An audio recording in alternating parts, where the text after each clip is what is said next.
भाई बाप अगर बुढ़ा हो तो बाप को बदल देते क्या, वैसा है। इसका हिसाब है कि इनको लालची है, इन्हों सत्ता के भुक्के है, इनको विकास करने का नहीं ना। जब 70 साल में तो तू नांदेड़ का विकास नहीं किए तो बोले विकास के हाथ से गया हुआ विकास के। पटेल की चिकली करके हार सिर्फ एक ही है कि इन्हों अशोक चौहान को जो शामिल करे, इसके लिए प्रताप पटेल की हार 100% हार है इसमें। जैसे स्वागत है आपका द साउथ टाइम्स में। मैं हूं जैद अहमद। आज मेरे साथ नांदेड़ कांग्रेस के शहर अध्यक्ष अब्दुल सत्तार साहब मौजूद है। तो सत्तार सर, सबसे पहले आपके स्वागत है मेरे चैनल में। धन्यवाद आपका जी। तो सत्तार सर, मेरा आपसे सवाल ये है कि इस बार जो है प्रधानमंत्री आप कौन बन सकता है, आपकी क्या राय है इसमें? प्रधानमंत्री जो है इंडिया जो बना है जी, उसी का ही प्रधानमंत्री बनी है। गफ्फार सर, जैसा कि आप देख सकते हैं कि हाल ही में प्राइम मिनिस्टर नरेंद्र मोदी ने मुसलमानों को टारगेट करके कहा कि मुसलमान घुसपैठिया हैं, मुसलमान ज़्यादा बच्चे पैदा करने वाले, तो इसके ऊपर आप क्या कहेंगे? मुसलमान घुसपैठिया नहीं है, मुसलमानों ने देश को आज़ाद किया है। देश की आज़ादी में हमारा मेन रोल था गांधी जी के साथ। देश को आज़ाद करने वाले मुसलमान हैं। इन्हों तो अंग्रेज़ों के तलवे चाट रहे थे जब अंग्रेज़ों से साथ थे। इन्हों कहाँ बोलते हम लोगों को घुसपैठी बोल के। हमारे बाप दादाओं या दफन हुए वाले, हम मरे भी तो यहाँ से हटते नहीं, दफन जाते हमारे। जी जी।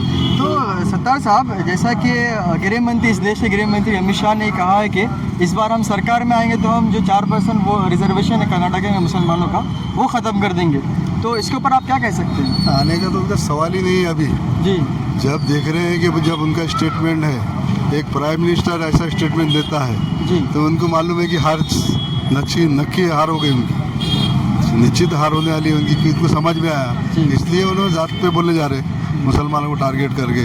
जो राजस्थान में जो स्टेटमेंट दिए, एक तुकारी के वैसा बोलने का भाषण कर सकते हैं। एक प्राइम मिनिस्टर का भाषण कैसा होना चाहिए? जी जी, हाँ। तो आप देखिए आप कैसी भाषा है। इसका मतलब है कि उन्होंने बिल्कुल घर को जा रहे हैं। उन्होंने बोलते थे कि मैं झोला लेके निकल जाऊँगा, तो वो वक्त आ गया वाला झोला लेके निकलने का।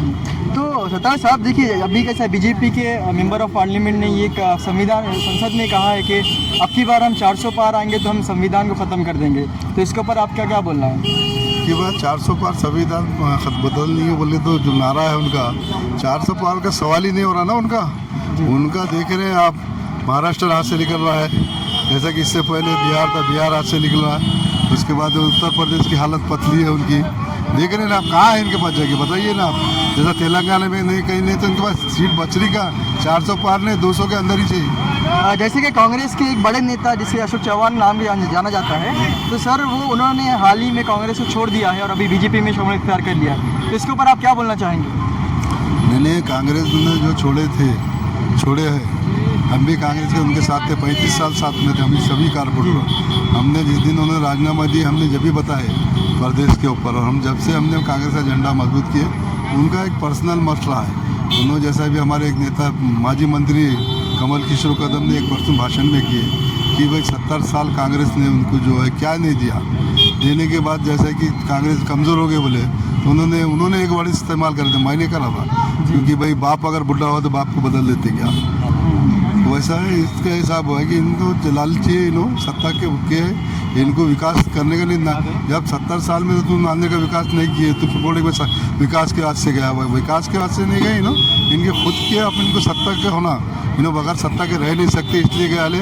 पर सत्ता इनका पायगुण ऐसा है इनका, आप देखना तुम, इन्हों खुद इसको लेकर डूबे हैं। प्रताप पटेल की चिकली करके हार सिर्फ एक ही है कि इन्हों अशोक चौहान को जो शामिल करे, इसके लिए प्रताप पटेल की हार 100% हार है इसमें। जैसा कि आज देख रहे हैं आप, नांदेड़ लोकसभा मतदार संघ में जो हमारे पास नेशनल लीडर नहीं आए कांग्रेस में, हमारे खाली छोटे मोटे लीडर, एक नाना पटोदे आए थे, एक चंद्रकांत हंडोले आए थे, एक अपना इमरान प्रतापगढ़ी और अपने देशमुख, 40 लोग आए वाले थे बाहर के। बाकी सिर्फ जनता ने तय कर ली थी, ये जनता की जीत है। वसंत राव चौहान को जो खड़ा किया, जनता की जीत है। सर, बीजेपी के कार्यकर्ताओं का कहना है कि वसंत चौहान अभी कांग्रेस में है, जैसे ही वो इलेक्शन ख़त्म हो जाएंगे वो भी बीजेपी में आ जाएंगे। तो इसके ऊपर आप क्या बोलेंगे? वो बिल्कुल नहीं जाएंगे, बिल्कुल हमारे ऐसा भरोसा है। जो ख़ानदानी है, वो ख़ानदानी है, एक भारी ख़ानदानी है, मजबूत। आप देखिए नायकों में जो होते हैं हर समाज को लेके चलते हैं, मुस्लिम दलित समाज सब। एक अच्छा व्यक्ति है, वो ऐसा ख़ानदानी मराठा है, हमको भरोसा है, वो बिल्कुल नहीं जाएंगे। मेरा आखिरी सवाल आपसे ये है कि जैसा कि नांदेड़ में जो है वो अशोक चौहान का गढ़ कहा जाता था एक टाइम तक, तो तो सर क्या अशोक चौहान बीजेपी में जाने से तो क्या कांग्रेस के जो वोटिंग है उसमें कुछ घटाव या हो सकता है क्या? नहीं, कांग्रेस का वोट बैंक जो जी। है वो पक्का है, पक्का ही रहेगा। अशोक चौहान तो नहीं था, कांग्रेस पार्टी का है वो। जो उनको मिले थे तकरीबन 4.5 लाख वोट, वो कांग्रेस के सेकुलर वोट है वो। क्या आपके तो तुम बता रहे कि जो असद अवीसी ने वंचित ने पहले मिलकर लड़े थे, पर आपके तो कोई सवाल ही नहीं, वंचित को भी लोगों ने नहीं लाइक करे। हमारी 100% हमारी सीट चुन के आ रही, और चुन के इसलिए आ रही कि सामान्य कार्यकर्ता सामान्य छोटे व्यक्ति ने की लड़ाई है, और जनता ने तय करी थी कि वसंत चौहान एक अच्छा व्यक्ति है, सामान्य मानसों को लेकर चलने वाला है, और कई दिनों से उनके वारसा है, एक व्यक्ति अच्छा है इसलिए, और उनका स्वभाव अच्छा है। और हमारे सभी कारपोरेटरों भी हमारे कांग्रेस के शहरों में, हमारे जितने भी कार्यकर्ता, हमारे जितने भी थे, कांग्रेस शहर अध्यक्ष मैं बना हूँ, जब से शहर अध्यक्ष बनने के बाद में हमने लोगों को जोड़ा है, दलित मुस्लिम समाज, हर समाज मेरे साथ है, हमारे साथ है कांग्रेस पार्टी के।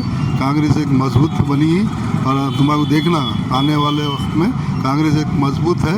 आने वाले विधानसभा रन हो या महानगर पालिका रन, कांग्रेस एक मजबूत तरीके से उभरी है, क्योंकि कांग्रेस एक की विचारधारा, और देख रहे हैं खड़गे साहब रहो या ये लोग महाविकास आघाड़ी के जो हमारे उद्धव ठाकरे रहो या शरद पवार जी रहो या हमारे नाना बोरन, ये देखिए कि एक मजबूत लोग है। ये महाविकास आघाड़ी जो बनाए हैं एक बिल्कुल यश मिलने वाला है महाविकास आघाड़ी, क्योंकि मुस्लिम समाज पहली बार तय करा। खैरत की भी सीट चुन के आ रही है औरंगाबाद की, देखो तुम।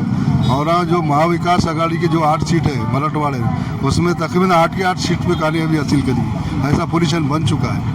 तो क्या सर कांग्रेस की अगर सरकार बनती है, कांग्रेस से प्राइम मिनिस्टर अगर राहुल गांधी बनते हैं, तो क्या देश का विकास होगा? और कांग्रेस की क्या आइडियोलॉजी है कि देश को किस तरह आगे बढ़ा सकते हैं? कांग्रेस की आइडियोलॉजी जो है कि 70 साल जो लेके चलते हैं, आज जितना भी जो विकास किया कांग्रेस ने किया वाला था, सब देखे हैं आपने। कांग्रेस आई जितने भी लोग हैं जो कांग्रेस का, इनका कुछ भी नहीं, इन्होंने सिर्फ बेचने का काम किए। जो कांग्रेस की 2014 गवर्नमेंट थी, कितना खर्चा था देश पे, देखिए ना आप। ये लोग देश पे कितना खर्चा करे, ये लोग विकास करे कि क्या करे, बताइए ना आप। जब 65 लाख करोड़ रुपये खर्चा था, 2 लाख करोड़ रुपये खर्चा करे, इन्होंने विकास क्या करे। तो ये थे मेरे साथ नांदेड़ के कांग्रेस के ज़िला अध्यक्ष जनाब अब्दुल सत्तार साहब। सत्तार साहब ने जो कांग्रेस के पक्ष में जो अपनी विचारधारा रखी है, तो ये सब हम जनता तक पहुंचाना चाहते हैं। मुझे इजाज़त दीजिए, मिलते हैं एक नए एपिसोड के साथ। जब तक के लिए धन्यवाद। गुजारिश है कि मेरे एक चैनल को सब्सक्राइब करिए, लाइक करिए और शेयर करिए। Thank you so much.